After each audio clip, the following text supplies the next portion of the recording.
Pag ang mga tao ay nagchichismis, ano ang nangyayari? Ama namin sa langit, salamat kayo po'y nakatunghay sa dakong ito. Nawa kalugod-lugod sa iyo ang aming mga awit, sayaw, ang dadalhin namin sa iyong mga handog, pati ang puso namin na ngayon ay inilalapit upang pagpalain niyo. Patawarin niyo kami, Panginoon, sa mga kasalanan namin.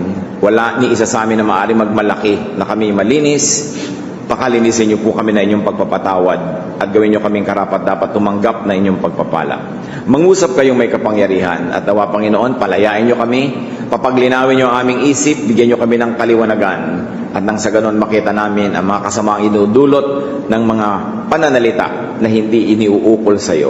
Turuan mo kami, kayong maging tagapagsalita, dalangin namin, Ama, sa pangalan ng iyong anak na si Jesus.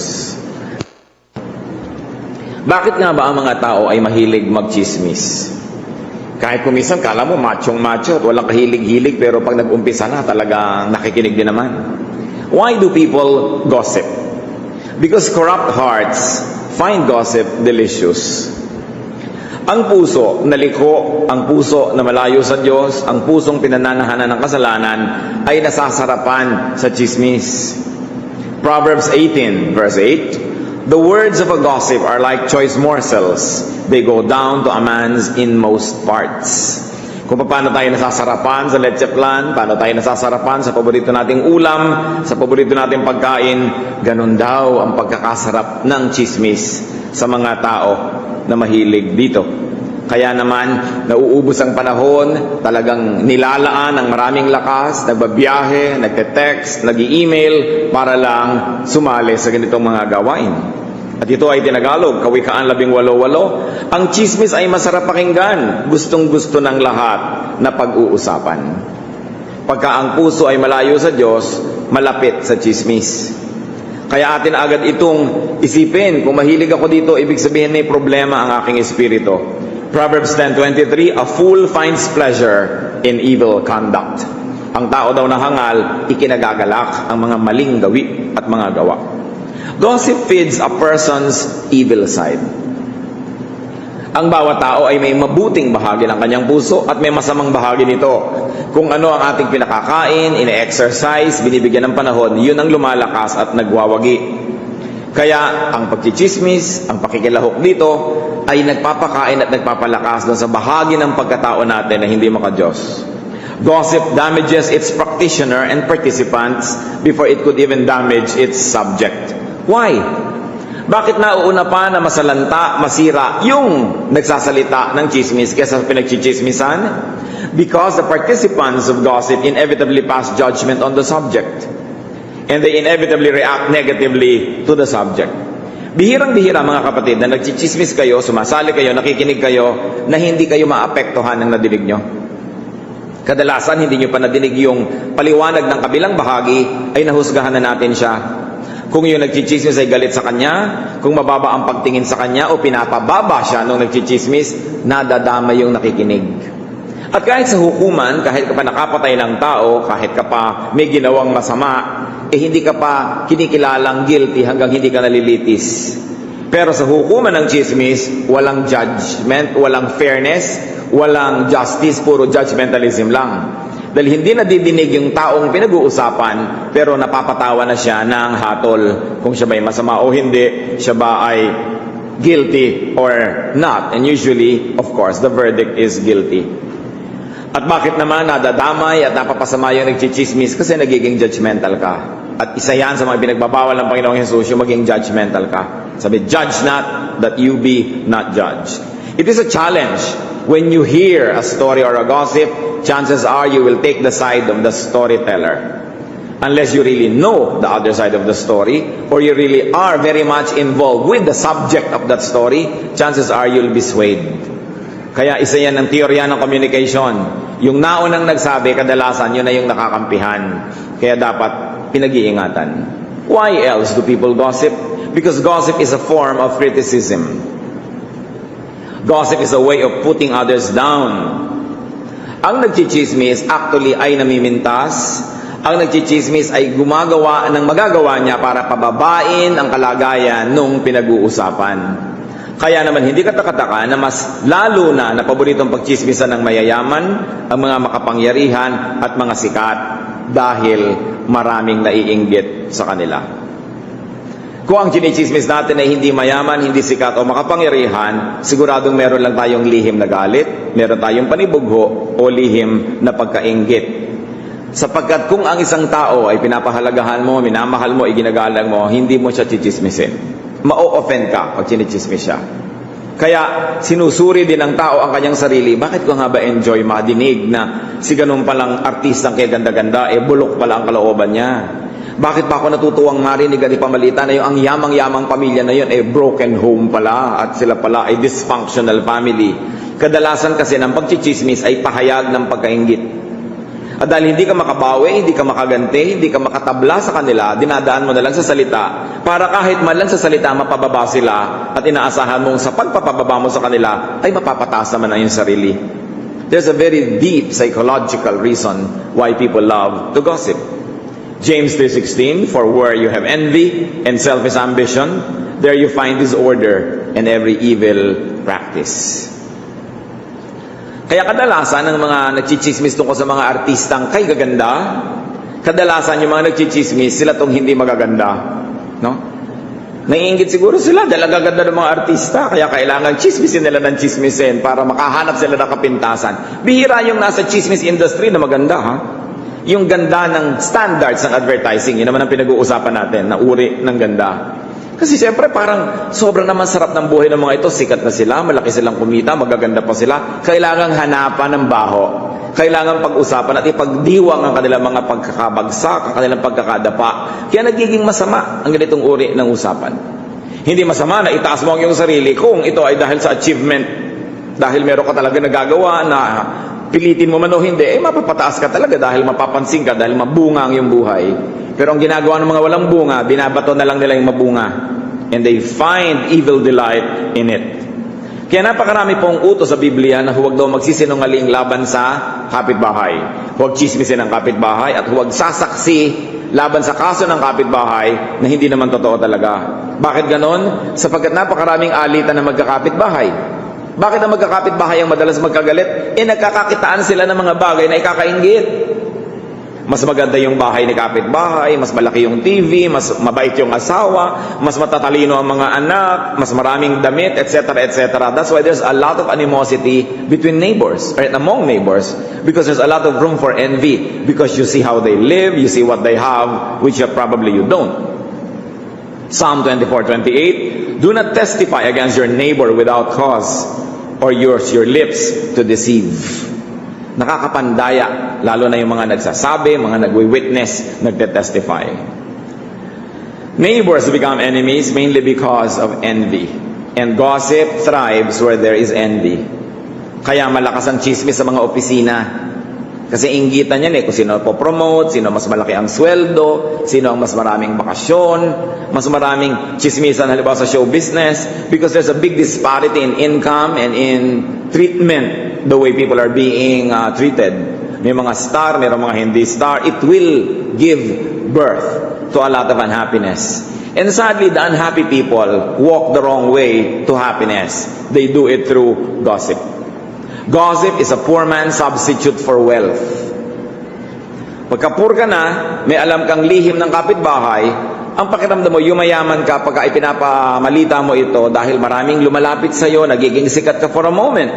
So gossip is a poor and an obscure person's substitute for fame. Hindi ka pwedeng sumikat dahil hindi ka makapag-artista, hindi ka tipong artista, chismisin mo na lang mga artista, sisikat ka na rin. Hindi ka makasikat dahil hindi ka magaling, labanan mo yung magagaling, buntalin mo sila nang walang kaabog-abog, madyadyaryo ka na rin. Makipag-away ka sa mga sikat at matatapunan ka rin ng kahit konting kasikatan. Gossip is a poor and a weak man's substitute for strength. But when it comes to words, brothers and sisters, we are made poor by what we say and rich by what we keep. Pag may alam ka ng mga masaselang bagay tungkol sa iyong kapwa, sa iyong karukhaan at kahirapan na ipinamamalita mo yun. Kasi nawawalan ka na ng alam na exclusive, alam na rin ang lahat, so poor ka na. Pero kung meron kang alam ng mga masaselang bagay, lalo't mahalaga para ma-maintain ng isang tao ang kanyang dangal, ang kanyang productiveness, ang kanyang fruitfulness, at hindi mo ipinamamalita yon, you are made rich by keeping it. Kaya mga taong daldal tungkol sa mga lihim ng iba, actually, hindi nila alam yung sarili nila, ang kanilang ibinababa at ginagawang hamak. Proverbs 15:21, folly delights a man who lacks judgment. Pagka kulang ka sa katinuan, kulang ka sa katalinuhan, ikinatutuwa mo ang mga bagay na mali. Actually, gossip is a needy man's way to cry for help. Ang nagchichismis ay actually nagpapahalata na meron siyang pangangailangan. Sapagkat ang isang taong masaya sa kanyang sariling buhay ay hindi mag-aaksaya ng panahon na pag-ukulan ng pansin ang buhay ng may buhay. Whenever people gossip, they are saying, I am lacking, I am poor, I am needy. My life is not interesting, I have to think about other people's lives. I feel so low about myself that I just have to cut everybody around me so that I'll have an artificial sense of height. At yan po ang nararamdaman ng maraming tao. So dapat talaga tinutulungan yung mga nagkikipag-chismis. Yung nagchichismis, iba talaga ang problema niyan, mas malalim. Dapat sila umiinom ng gamot, pero ang iniinom nila ay lason. Sapagkat habang nagchichismis sila, napapaaway sila, bumababa ang kanilang reputasyon, nagkakaroon sila ng mga kagalit, lalong lumalaki ang problema nila. Gossip mongers are people who have grave needs, but they mistakenly resort to poison instead of to good medicine. Pag ang tao ay nagchichismis, sinisira niya una ang kanyang sarili. At sino man ang nakikipagchismisan sa kanya, tinutulungan natin yung tao na yon na sirain ang sarili. To join them is to help them ruin themselves. Psalm 20 verse 7, some trust in chariots and some in horses, but we trust in the name of the Lord our God. Ang context ito sa gyera.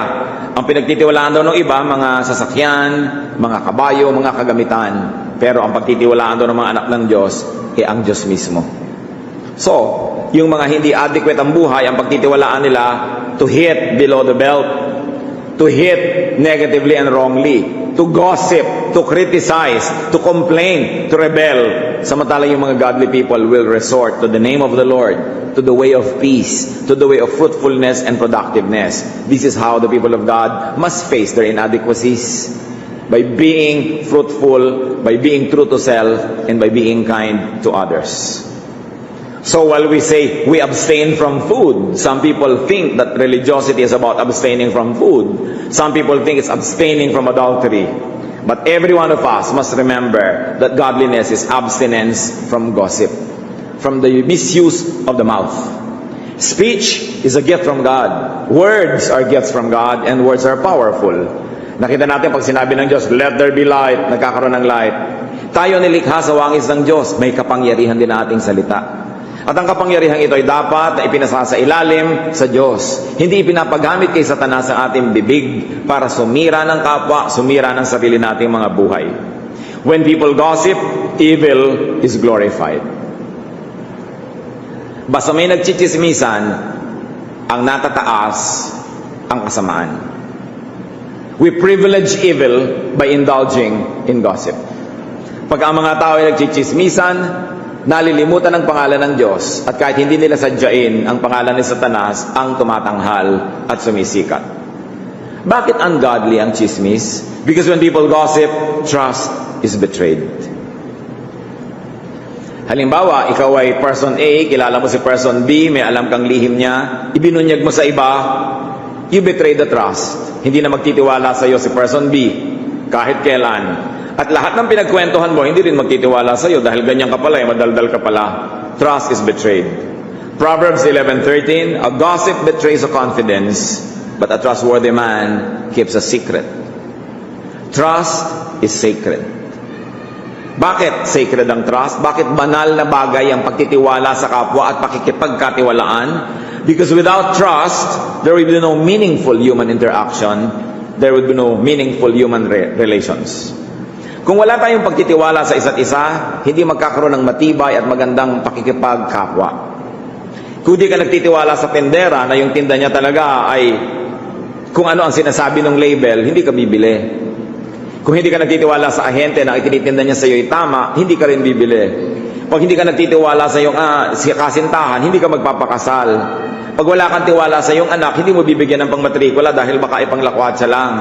Pag wala kang tiwala sa iyong asawa, hindi mo siya bibitawan, itatali mo sa tabi mo dahil baka gumawa siya na milagro habang wala ka. Pag wala kang tiwala sa kaibigan mo, hindi ka mapapalagay ang loob, lagi kang defensive at lagi kang tense. Hindi ka makapagsabi ng mga totoo tungkol sa iyong sarili dahil baka kanya pagtaksilan. Pag walang pagtitiwala, walang halaga ang pakikipagkapwa. Pero pag tayo ay sumisira ng tiwala, winawasak natin yung napakahalagang institution of trust that we all need to have a meaningful life. Na pag kami nagtiwala sa'yo, nung kayo'y magkaibigan pa, nung magkagalit na kayo ngayon, ibinulgar mo na lahat yung alam mo, walang kwentang gawa yun. Sapagkat nung yan ay ibinigay sa'yo, ipinagkatiwala sa'yo ang lihim, merong sacred trust between the two of you. Nung panahon na yon, you were good friends. You were probably sweethearts. You were good relatives.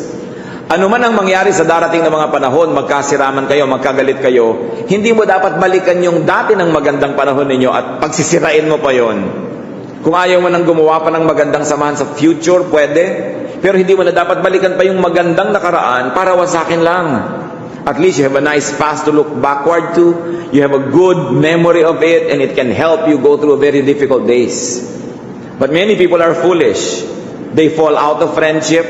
They go back to the time when they were friends and destroy all the remnants and the good memories of that friendship by divulging secrets. Sabi sa 1 Corinthians 4:2, now it is required that those who have been given a trust must prove faithful. Pag pinagtitiwalaan, dapat katiwa-tiwala. At sinabi sa Bible, a trustworthy man keeps a secret. So do not listen to a gossip. Do not be an audience to someone who reveals other people's secrets. Do not listen to someone who betrays trust. Whether or not what is being said is true. Pag may nagdadadaldal na tungkol sa reputasyon ng iba, lalo't lalo yan ay may kinalaman sa trust na nalaman lang niya naman nung araw kasi pinagtitiwalaan siya, oras na yan ay sinira na niya, ay huwag kang makikinig sa kanya. Maski pa nga totoo ang sinasabi. Kasi totoo lang yung sinasabi, pero masama ang intensyon at masama ang pagkatao. Such is not a good man, and you become a partner in crime simply by listening. Totoo o hindi ang pinapamalita tungkol sa kapwa, ang dapat natin tinitingnan, malicious ba? Self-serving ba ang motive? Bakit nagsasalita?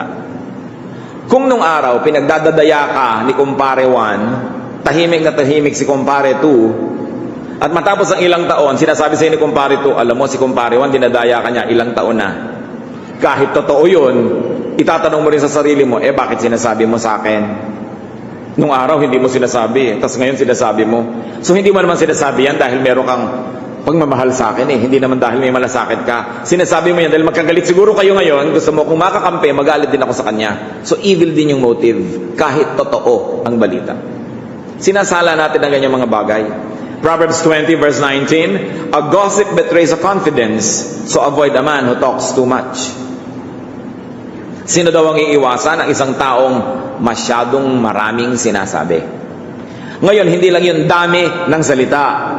Yun ding maraming topic na pinag-uusapan samantalang hindi na dapat pag-usapan. Talking too much is not about just the volume and the quantity of words said, but the repertoire. It's also about the topics being discussed. Dahil may mga bagay na hindi na dapat pag-usapan kahit pa nga totoo. Kung halimbawa ang nanay nyo, once upon a time nadapa, nagkamali at nagtaksil sa tatay nyo, gusto nyo ba pag-usapan yan tuwing may family reunion? Totoo naman ha? Pero pinag-uusapan ba yan ganyan mga bagay? Meron kang kapatid na iniisip mo, siguro hindi namin to kapatid, anak siguro to sa labas ng nanay ko nung 3 taon siyang nawala. No? Pag-uusapan nyo ba yun? Kahit totoo? May mga bagay na hindi tinitingnan. Pag nakakita ka ba ng mga dumi ng hayop at kung ano-ano sa kalye, tititigan mo ba yan? Pag may na-aksidente, bumulwak-bulwak ang utak at mga bitu-bitu ka, tititigan mo ba yan? Nakakapagtaka, may tumititig pa, kinukuhanan pa ng picture. Hindi naman sila yung press. Why? This is no longer edifying. This is no longer a godly thing to do. May mga bagay na tinitingnan, may hindi. May bagay na iniiwasang marinig kahit pa nga totoo dahil nakakapagparumi ng tainga, nakakapagparumi ng isip at nakakasira tungkol sa pinag-uusapan. So avoid the gossip. Avoid listening to gossip. May mga kinukwento ang isang tao, tapos pumupunta na sa mga gossip. Ay, teka muna, parang change topic tayo, iba na yata yan. Hindi natin dapat payagan na ang tenga natin ginagawang basurahan ng maraming chismis. When people gossip, good relations are destroyed. Yan ang number one destroyer ng friendships mga kadaldalan. Proverbs 16:28, a perverse man stirs up dissension, and a gossip separates close friends. Gaano karami ng mag-asawa ang nagkalayo ang loob o naghiwalay dahil sa mga chismosong kamag-anak? Gaano karami na ng mga pamilya ang napagwatak-watak ng matatabil na dila?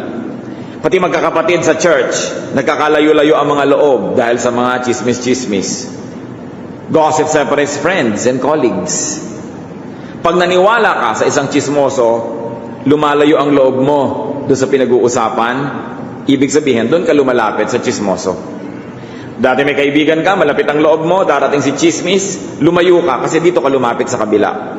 Parang simpleng arithmetic lang kailangan mo para maisip mo na, teka, kanino ko ba ilalapit ang loob ko? Sa dati ko ng kaibigan na tumutulong sa akin, nakikipagtulungan sa akin, o dito kay chismosa na naninira. Pero oras na nagtagumpay siya, lalayo ang loob mo. Doon sa dati sana ay minamahal mo, pinagtatanggol mong tao. Is it good for you na mangyari yon? Dapat analytical tayo sa ganyang mga bagay. Participants in gossip inevitably take sides. Hindi mo naman naiiwasan na may kakampihan ka Pinipili mo, kakampi ba ako dito kay may dala ng balita o doon sa topic, sa taong pinag-uusapan namin? Kadalasan doon ka napapakampi sa may dalang balita, hindi yun napapansin Kaya kailangan natin ng discernment dahil namamanipulate tayo ng words. The words of a gossip can manipulate even our loyalties. When people gossip, evil is promoted. Now, what is evil about gossip? First of all, the content. The content of gossip promotes evil. Because usually, gossip is falsified. Bihirang balita ang totoo. Kadalasan yan, binabaluktot. Gossip is usually magnified, exaggerated, dramatized, controversialized, para bumenta. Siyempre, ang chismosa, pag pumunta sa'yo, may hangos-hangos, arte-arte, dramatic, para ka makinig. At ganoon din yung mga chismis stories. Pag may chichismisin, kailangan dramatic ang chismis, no? Para bumenta. Kung ang chismis ay pinapanood sa TV, pinapakinggan sa radyo, o binabasa sa magazine o dyaryo, kailangan pasamain ang sobra yung nagmumukhang nagkakamali para masya ka mga tao at bumili.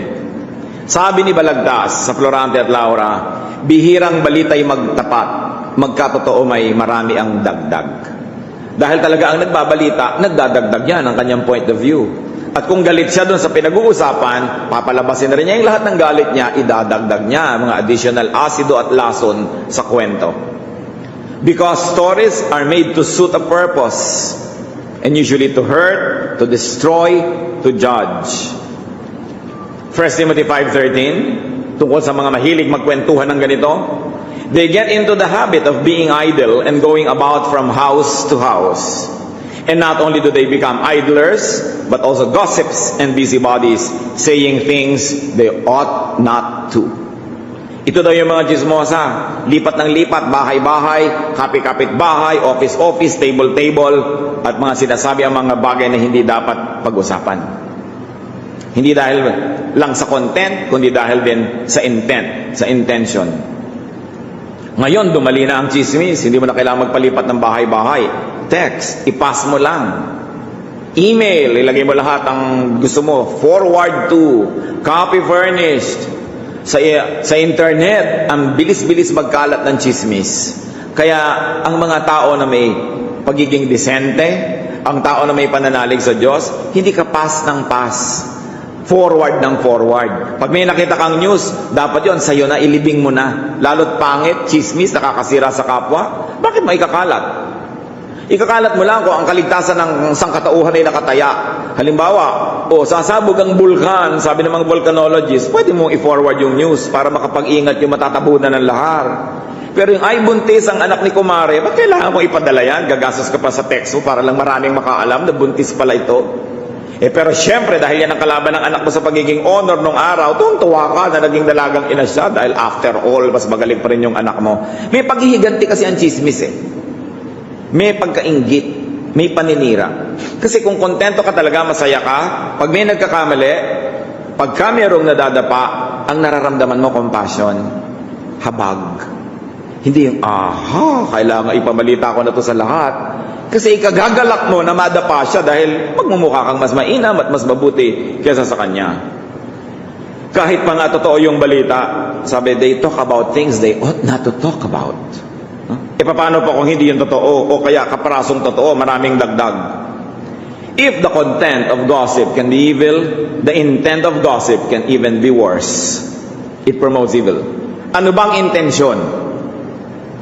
Gusto mong sabihin, bakit mo ako dinadalhan ng ganyang balita? Bakit mo ikinukwento sa akin yan? Anong gusto mong mangyari? Galit ka siguro doon sa tao na yon, magalit din ako. Inggit ka siguro doon, so gusto mong siraan sa akin. O kaya gusto mong makuha yung kanyang pribilehiyo, matanggalan siya ng pribilehiyo, sa'yo lumipat, kaya mo siya sinisiraan. Mga kapatid, tuwing may nagdadala sa atin ng balita, huwag niyo susuriin lang yung laman, totoo ba o hindi. Susuriin niyo rin, bakit sinasabi? Lalong-lalo na kung ang tagal-tagal na. Nung araw, dinaya ka niya. Nung araw, ganitong ginawa niya. Tapos ngayon lang sasabihin sa'yo, lumipat ang 6 na buwan, 1 taon, 2 taon. Kasi nung araw, siguro, kasama siya. Ngayon, hindi na siya kasama, kaya gusto na niyang ipahamak ito. Don't be manipulated by such evil intentions. Proverbs 16 verse 2, all a man's ways seem innocent to him, but motives are weighed by the Lord. Sinusukat, tinitimbang ng Diyos yung motibo ng tao kung bakit niya ginagawa ang isang bagay. Bihira naman kasi sa nagchichismis, yung sasabihin, ang sama ko, nagchichismis ako. Usually, manhid siya doon. Akala niya okay siya. Pero ang sabi nitong verse, yun lang ang akala mo, innocent ka. Pero tinitimbang ka ng Diyos. Ang agenda ng mahilig magchismis, manakit, manira, sumira. Wasakin ang katotohanan. At siyempre, ano ba yung pain sa isda? Para mo mapakagat yan, kailangan meron kang bulate, meron ka ipapakain sa kanyang konti. Kaya ganun din, magpain ng mga chismoso. May konti ring totoo na ilalabas. At yun ang kaakit-akit sa'yo, pero ang lahat na pala ay bitag na lang at dagdag. 1 Chronicles 28:9, for the Lord searches every heart and understands every motive behind the thoughts. An assault on the truth is an assault on God because God is truth. So nagiging paglaban mismo diretso sa Diyos yung pagchichismis kasi yan ay nagpapairal ng kasinungalingan o ng half-lie and half-truth. Remember, a half-truth is also a half-lie. Kaya hindi pa rin yan tinatanggap kahit half-truth siya. When people gossip, the ears of the hearers and the mouths of the talebearers both get polluted. Nadudumihan ang nakikinig, nadudumihan ang nagsasalita. Meron sa atin sobrang mga pihikan, hindi mo makain ang prutas na nalandingan ng langaw. Okay. Hindi mo makain yung hot cake or pancake na nalaglag sa lupa, natapakan ng mga naglalakad, nagpagulong-gulong, ayaw mo nang kainin. Sige, ayaw mong pumasok sa katawan mo yung marumi. Pero oras na nagchichismis ka, mabuti pa, kainin mo na yung pancake. Kainin mo na, hindi lang yung prutas, pati langaw. Kasi sabi ng Panginoong Jesus sa Matthew 15:11, what goes into a man's mouth does not make him unclean. But what comes out of his mouth, that is what makes him unclean. So sabi ng Panginoong Jesus, hindi mapaparumi ang espiritu ninyo ng anumang lululunin ninyo. Ang nagpaparumi sa espiritu ng tao, yung salitang lumalabas sa kanyang bibig. Hindi yung pagkain pumapasok dito. So, sobra na ironic na may tao ang selan-selan, hindi makakain ng marumi, pero kayang-kayang makipagchismisan. Mas masahol yon, mas marumi yon sa paningin ng langit. What we say and what we repeat can make us unclean in the eyes of heaven. Matthew 12:36-37, again the Lord Jesus speaking, but I tell you that men will have to give account on the day of judgment for every careless word they have spoken. For by your words you will be acquitted, and by your words you will be condemned. Binibilang daw ng langit ang bawat salitang namumutawi sa ating bibig, at ito'y ating ipagsusulit sa araw ng paghuhukom. We will be accountable for every careless word we speak. And careless doesn't only refer to what is false. Careless may also refer to what is true but should not be said at the moment, should not be said in that occasion, or should never be said at all. Careless pa rin yun. Salita na pwede mong magamit ang mas magandang korte, tapos binibitawan mo sa mas pangit na korte ng pananalita, it's still carelessness. And we will be responsible for hurting people's feelings. Kahit totoo, nakakapagparumi ng espiritu ang mga salita na binibitiwan ng wala sa lugar o kaya hindi dapat bitiwan. When people gossip, people, reputation and feelings are damaged. Therefore, God is offended. Mahal ng Diyos ang bawat tao. Kahit yung taong nagkamali, nadapa, nagkasala. Kahit ang tao na matigas ang ulo. Kahit ang taong paulit-ulit na nagkakamali, mahal pa rin yun ng Diyos. At para yan pag-usapan, husgahan, hatulan, yan ay dinaramdam pa rin ng Diyos. At lalo naman niyang dinaramdam kung ang humahatol, nag-uusap, at sumasakit sa kalooban nung nagkakamali, supposedly mga anak ng Diyos, mga Kristiyano who should know better. Nagiging doble ang krimen.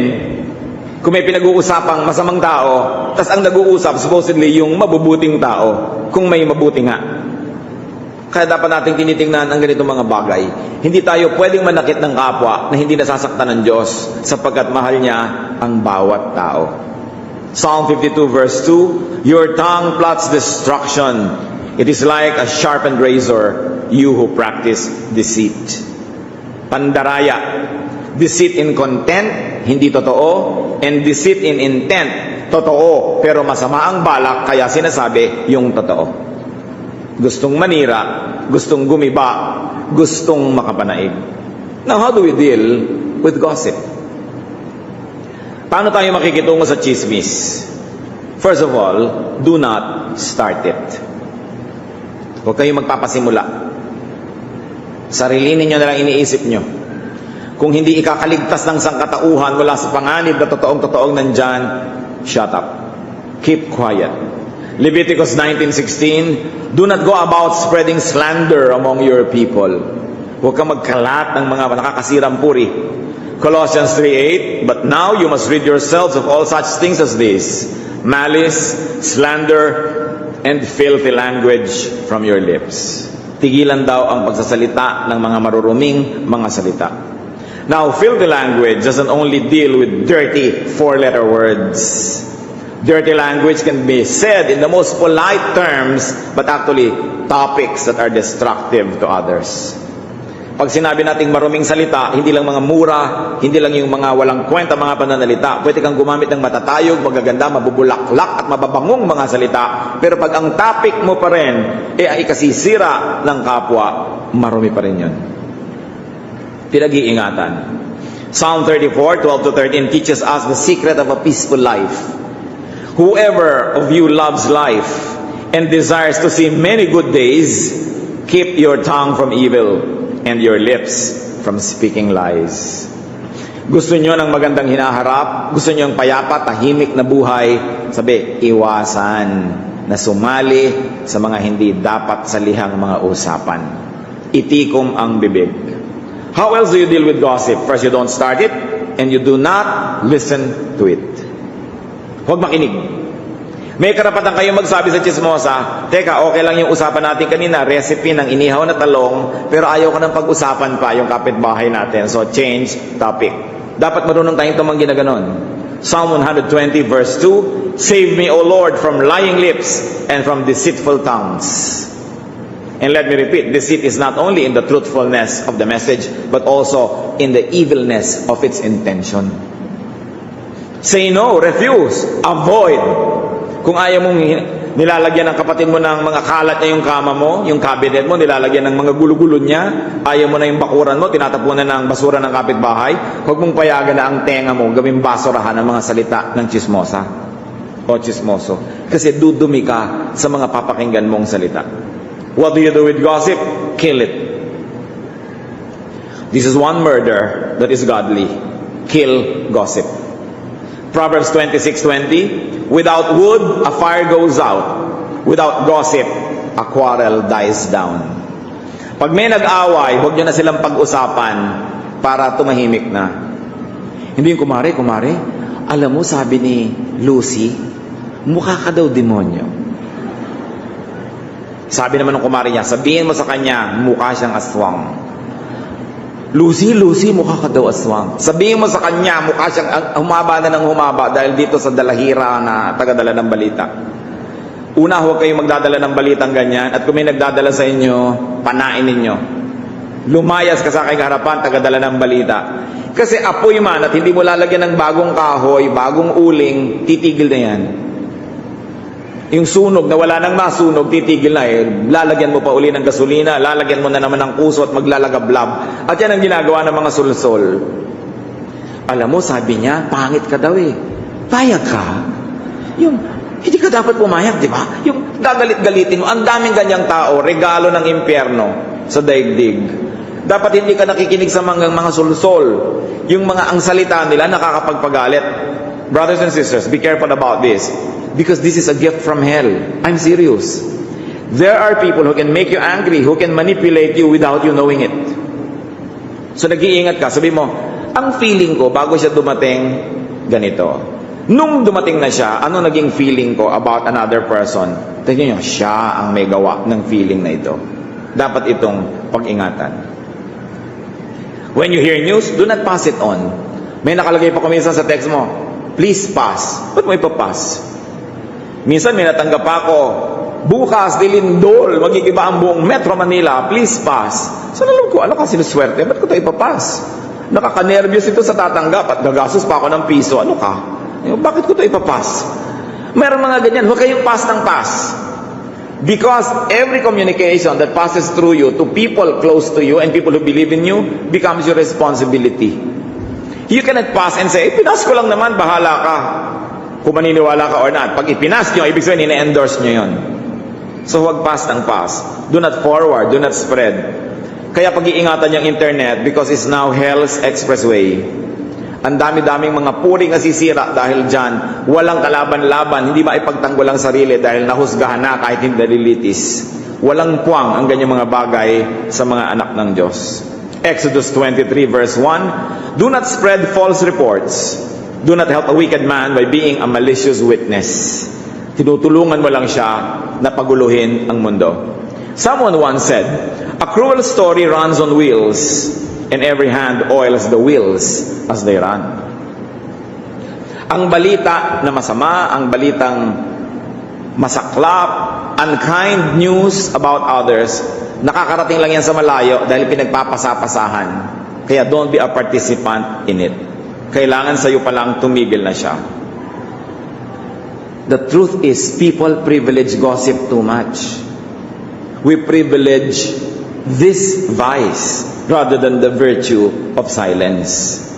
Tingnan nyo ang chismis, industriya na.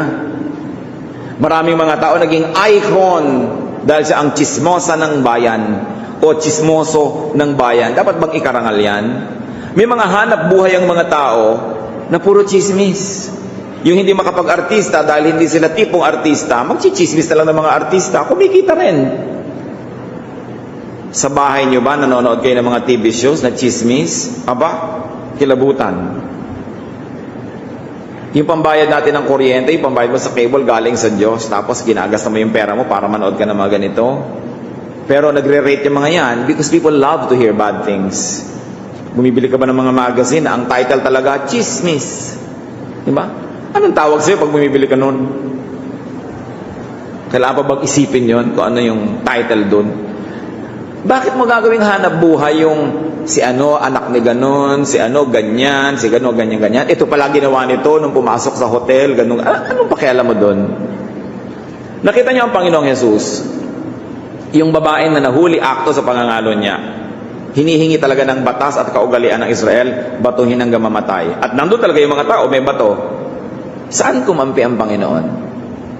Tinanong ba niya, totoo ba ang chismis? Hindi niya tinanong kung totoo ang chismis. Dahil baka nga totoo eh. Pero kahit totoo, hindi niya ipinabato. Kahit totoo. Sabi lang niya, yung mga walang kasalanan, mauna nang bumato. At itaglaglag ng mga bato sa lupa, walang naglakas sa loob bumato. Dahil may kasalanan din namang lahat eh. So magchismis kayo ng kung sino ang anak ng may anak, kung sino ang gumawa ng ganito, kung sino ang ganito at ganon. Kung wala kayo ni kaprasong kapintasan. Pero kung meron, shut up. Because you will only judge yourself. Because with the judgment you pronounce, you will be judged. And the measure you give is the measure you get. Do not burn the bridge over which you two must pass. Pag tayo ang nagkamali, tayo ang nadapa, tayo ang nalito, tayo ang nahibang, tayo ang nabaliw. Kung anong uri ng kabaitan at pagpapatawad ang hihingin mo sa iyong kapwa, yun ang ibigay mo ngayon sa mga nabaliw, nagkamali, nadapa. Huwag kang istrikto sa iba, tapos hihingi ka ng luwag para sa iyo, o luwag para sa iyong anak, o luwag para sa iyong asawang nagkamali. Kung ano ang nais mong tanggapin mula sa langit at mula sa iyong kapwa, yun din ang ibigay mo. Yan ang turo ni Jesus. Hindi niya kinonsinte yung buhay ng babae na yon. Sabi niya, go home and sin no more. Magbagong buhay ka na. Pero hindi na niya inungkat pa, di tama, sabi ko na kasi sa'yo, yung mga nakaraan, hindi na siya ng ganon. Kasi yung taong may kasalanan, at yung nabisto at napahiya, alam na niya yun, sensitive na siya. Hindi mo na kailangan dutin yung sugat niyang nagdurugo na nga. Ang kailangan, tulungan mo siyang gumaling, at yun ang gawa ng mga anak ng Diyos. Hindi mo na itatanong, totoo ba o hindi. Ang point na lang, ayusin natin ito, huwag natin siyang husgahan, huwag natin siyang batuhin, dahil pag ginawa natin yon, para na rin nating binato ang ating sarili. Dahil lahat naman tayo ay may buntot na hila-hila. Wala namang taong walang sungay. Kuminsan lang ay maliit o malaki o naitatago-tago. Diba? Wala namang pamilya na walang baho. Walang pamilyang perfecto. Lahat ng tao may kapintasan. Kaya nga ang iniaalok ng Diyos, kapatawaran eh. Kasi dapat lahat nangangailangan ng patawad. So ba't mo ipagkakait sa kapwa mo yung patawad na ikaw mismo at yung mga mahal mo sa buhay ay nangangailangan? Ang nanay mo halimbawa, nagkamali, gusto mo ba pag-usapan ng barangay? Kung ayaw mo yon, huwag kang sumali sa usapan tungkol sa nanay ng may nanay. Yung anak mo, nagkamali, nag-drugs, tapos ngayon nire-rehab. Gusto mo bang alam yan ng buong baryo? Kung ayaw mo, huwag mong pag-usapan yung anak ng may anak na nire-rehab. Manahimik ka, shut up, manalangin ka kung gusto mong tumulong. Ito dapat ang mga anak ng Diyos. Kung minsan nalilito tayo tungkol sa identity natin, nakikiuso tayo sa sanlibutan, hindi mo na malaman kung tayo nga ba yung mga makadiyos o hindi. Kasi sumasali din tayo sa ganitong mga kahibangan. One mark of a true Christian is not his strictness, not his judgmentalism, not his legalism, but his capacity to forgive and to help those who fall. Yan ang halimbawa na iniwan ni Jesus na dapat nating laging tingnan bilang modelo. How do you deal with chismis? Do not promote it. Do not add to it by garnishing it. At kung kailangan talaga na sabihin mo sa kapwa mo dahil warning mo yun sa kanya para hindi siya mapahamak, huwag mong dagdagan. Stick to the basic facts. And do not add to it by commenting on it. Pag nagbigay ka ng balita, balita lang, huwag editorial. Huwag mo nang idagdag ang iyong opinion. Ngayon, may mga chismis. Kuminsan, pakalat-kalat dyan. What do we do? Do not dignify a gossip by entertaining it. And do not dignify a gossip by reacting to it. Do not dignify a gossip by giving a forum to its promoter.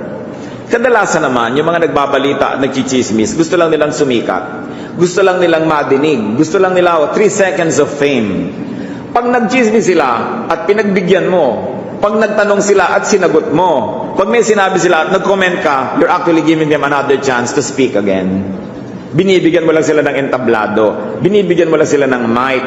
How will you kill chismis that way? So deprive the gossip monger of any forum, of any pulpit, deprive him of any limelight or stage para matahimik na siya. Pero pag pinatulan mo, iniimbita mong magsalita siya uli. So pag may nagsabi, totoo ba na ikaw si Darna? Sabi mo, no comment. Tapos ang kwento. Kung sabi mo, totoo ba na ang anak mo ganon-ganon? No comment. Pero kung sabi mo, ano? Sino may sabi niya? Mamaya, mayroong mako-quote na naman sa'yo. Kakalat ulit. Most of the time, Silence is the best answer. When it comes to gossip, most of the time, silence is the best speech. Alam niya ng Panginoon. Sapagkat kung may tao na naging sobrang subject ng chismis, si Jesus yun. Kung ano-anong chismis ang kumalat tungkol sa kanya, kaya nung nililitis siya, yun ang mga basihan ng paglilitis. Mark 14:60-61. Then the high priest stood up before them and asked Jesus, "Are you not going to answer? What is this testimony that these men are bringing against you?" In other words, the high priest was asking Jesus, totoo ba ang chismis? Verse 61, but Jesus remained silent and gave no answer. What's the point? What's the point in denying? What's the point in accepting? In both cases, you will dignify the accuser. You will dignify the rumor monger. Even sa church natin mga kapatid, our policy is a policy of silence. A policy of no comment. May tatawag kong minsan, Pastor, yung anak ko po nagpa-counsel sa inyo, ano pong sinabi niya? Totoo po ba na nagpa-abort siya? Blah, blah, blah. The pastor says, no comment. Our loyalty is to the counselee, not to the mother of the counselee. We don't talk about other people's lives kahit nanay kanya. Ngayon, kung napaka-suicidal niya, balak niyang laslasin ang pulso niya, baka sabihan kita, di ba? Na ang anak mo, bantayan mo, samahan mo, pero we are not to comment on things that pertain to private matter. Kaya nakakatiyak kayo, kung nagpapakounsel kayo, hindi yan pinag-uusapan at hindi uulitin kanino man. Kaya kung minsan meron tayong mga workers, meron tayong mga kapwa manggagawa, sasabihin ng mga iba, uy, alam ko po, baka kasalanan siya, dinidisiplina nyo ba yan? No comment, we don't comment. It's private. Because to talk about it will only give the devil a space by which and through which to manipulate us, to divide us, and to sow more lies and gulo in our midst. Sabi nila, speech is silver, silence is gold. Kaya pag napapaaway din kayo, sabi ng kapitbahay, ganun ka daw, no comment, period. Wala nang madadalang balita pabalik dun sa kabilang panig. Proverbs 10:19, when words are many, sin is not absent, but he who holds his tongue is wise. Pag maraming salita, nakakasingit si Satanas. At remember, hindi lang ito maraming salita per se, kundi maraming iba't ibang topics. May mga bagay, sabi natin, hindi yan dapat pag-usapan, hindi makakabuti, huwag pag-usapan. So do not give space and victory to its promoters. Exodus 23:7, have nothing to do with a false charge, and do not put an innocent or honest person to death, for I will not acquit the guilty. Kalaban ng Diyos ng mga paninirang puri. At sabi ni Frank Clark, gossip need not be false to be evil. There's a lot of truth that shouldn't be passed around. Period. Totoo man, hindi pa rin mainam pag-usapan. So do not privilege gossip at home. Kayo na mga nagpapalaki ng anak, pamangkin, apo, tiyakin ninyo na malinis ang inyong bahay. Yung iba ayaw nila may ahas sa bahay, masama sa bata. Ayaw nila may mga naka-expose na live wire, masama sa bata. Ayaw nilang walang screen ang bahay, masama sa bata ang mga lamok at langaw. Pero yung bahay punong-puno ng chismis, masama rin yun sa bata. Sa dinner table, eto na si Auntie Kikay. Hoy, alam nyo ba ang latest sa ating neighbors? Auntie Kikay, may mga bata, no chismis on the table. Diba? No chismis in the sala, no chismis in the den, no chismis in the living room. Kailangan palakihin natin ang mga bata na hindi sila manhid, na parang parte talaga ng buhay ang chismis. Kasi ang linaw-linaw sa Biblia, hindi dapat. So, bawal ang chismis sa bahay na ito. May mga bahay, ang hihigpit, hindi mo maipasok yung sapatos mo sa loob nila. Hindi mo maipasok ang tsinelas mo. Talagang maganda yon. Hindi sila nagpapapasok ng dumi. Pero lahat naman chismis, welcome. Mas marumi yun. Kailangan nating ingatan. Dapat, we do not privilege chismis at work. Yung mga coffee break, actually you're breaking somebody's bone and somebody's heart during the coffee break. Dahil may pinag-uusapan ka, lalo yung na-promote pala si chismis ang kotakot-takot. Kirita kasi yan ang boss, chismis ang kotakot-takot. Nasira na ang puri ng mga tao because we privilege gossip in our culture. Hindi ba ang sabi, kung gusto niyang tahimik, papayapa, magandang buhay, avoid such things. Minsan hindi natin alam, kaya pala tayo may sakit, kaya pala hindi nagkiklik ang negosyo, kaya pala ang gulo ng buhay natin, bayad sa mga salita na ating pinapakinggan at sinasabi. Do not privilege gossip anywhere, and especially, do not let modern technology be a tool of Satan. Gamitin lang natin sa mabuti ang technology, huwag sa ganyang mga masasamang bagay. Importante. Marami siguro sa atin na biktima na niyan, o hanggang ngayon nabibiktima pa, o manghal natin sa buhay. Brothers and sisters, we must minister to the victims of gossip. Kita lang natin yung biktima ng lahar, biktima ng bulkan, biktima ng earthquake, biktima ng bagyo, yung mga biktima ng chismis. Kitang-kita natin yung babatuhin yung babae ng bato. Pero ngayon, ang pambato na ng tao, hindi na ganung literal na bato. Salita. Marami tayo kumisang binabato. Nararamdaman din natin kumisang tayo yung tinatamaan ng mga bato. Yan ang ating gawing pamantayan. To be sensitive to these things. Na hindi tayo nang babato ng kapwa. Hindi tayo pumapatay ng kapwa through our words. At napakahalaga, maging sensitive tayo sa mga victim. Let's minister to them. But not by asking them, kawawa ka naman, pinagchichimisan ka, totoo ba? No, but just be silent and be supportive. There is such a thing as ministry of silence and ministry of presence. Pag alam mo yung isang tao, bugbog na, hirap na, nandun ka lang, nagsusupport ka lang without saying anything, ramdam din niya yun. And it's a beautiful Christian ministry. Pray for targets and victims of gossip. As we have said, usually, ang mga target niya, number one, mga powerful, famous, visible, mga objects of envy. Sabi ni Jose Rizal sa Noli Me Tangere, ang matatayog na puno ang pinupuntirya ng kidlat. Kaya mga heads of state, mga pinakasikat na artista, heads ng mga kumpanya, department heads, mga spiritual leaders, mga object yan ng mga chismis. Kasi syempre, Satan wants disorder. Satan doesn't want prosperity and organization. So una niyang gustong sirain ang mga namumuno. At kung gagawin niya yon through salita, gagawin niya talaga yon. Kaya dapat natin na ipinananalangin ang mga nakakataas sa atin, ipinagtatanggol sila sa mga chismis, totoo man o hindi, sapagkat pag sila'y nasaktan at nasira, nadadamay din tayong lahat. Kaya sabi nga ni Lord, si Satan, ang una niyang pupukulin yung leader ng flock para magkawatak-watak yung mga flock. So there's a lot of opportunity for those who are visible to be the targets of this kind of things. Mas lagi tayo nagiging supportive and we pray a lot. Sa atin ding pamilya, minsan meron tayong kamag-anak na nagiging object ng chismis. Ang tendency natin, sumali pa sa mga chismosa, makikondemn dahil napapahiya tayo. Pero kailan pa kayo magpapakapamilya? Kailan pa kayo magpapakaama o ina? Magpapakapatid?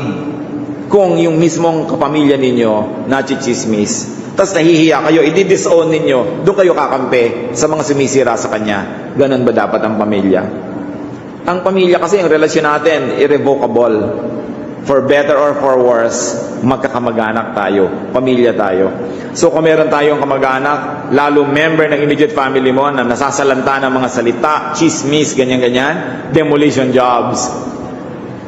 The good, the humane, and in fact the godly way is to be protective and nourishing, to be forgiving, and to be kind. Kung meron kang lesson na ituturo, later na, pag nakarecover na siya, pero habang siya ina-attack, binabato, dapat natin siyang tulungan. Huwag ka nang sumali pa sa nakikibato para lang patunayan na malinis ka, kaya ikaw din babato. Ang pamilya dapat walang patakarang pagtanggap, walang patakarang pagmamahal. Kaya nilikha ng Diyos ang pamilya. At nung inuutos sa Biblia ng mag-asawa, hindi dapat maghiwalay. Kasama lahat yon. Magtutulungan kayo sa hirap at ginhawa. Sa tama at mali, you will be supportive. Not supportive in doing wrong, but support those who have done wrong to correct their lives and to recover and to be well again. Pag tayo committed sa ganyang klaseng faithfulness to our family, to our brothers and sisters in the Lord, to our corporations, we will have a peaceful life. Sa Psalm 5:8-10, meron pong dalangin ng isang object ng gulo, intriga at chismis. At si David, lagi naman siya nagiging subject niyan kasi nga king siya, controversialized in many ways. Sabi niya, lead me, O Lord, in your righteousness because of my enemies. Make straight your way before me. Not a word from their mouth can be trusted. Their heart is filled with destruction. Their throat is an open grave. With their tongue they speak deceit. Declare them guilty, O God. Let their intrigues be their downfall. Banish them from their many sins, for they have rebelled against you. Sabi, ang mga bibig nila, ang mga lalamunan nila ay mga libingan. Pag nagsasalita sila, may namamatay.